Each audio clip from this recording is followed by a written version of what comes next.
How to fix premium purchase transaction error on Hinge. Hey everyone, welcome to our channel. In this video, we're going to learn how we can fix premium purchase transaction error on Hinge. So without any further ado and delay, let's get started with today's video.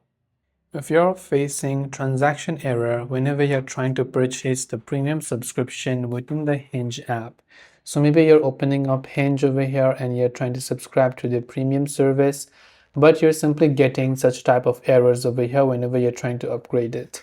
The first thing you have to ensure is that your billing details are fine, and make sure the payment method that you're entering is also valid and that it has got enough balance. If you're trying to subscribe within your Google Play, you can also try to make sure that your Google Play Store's payment method is working just fine.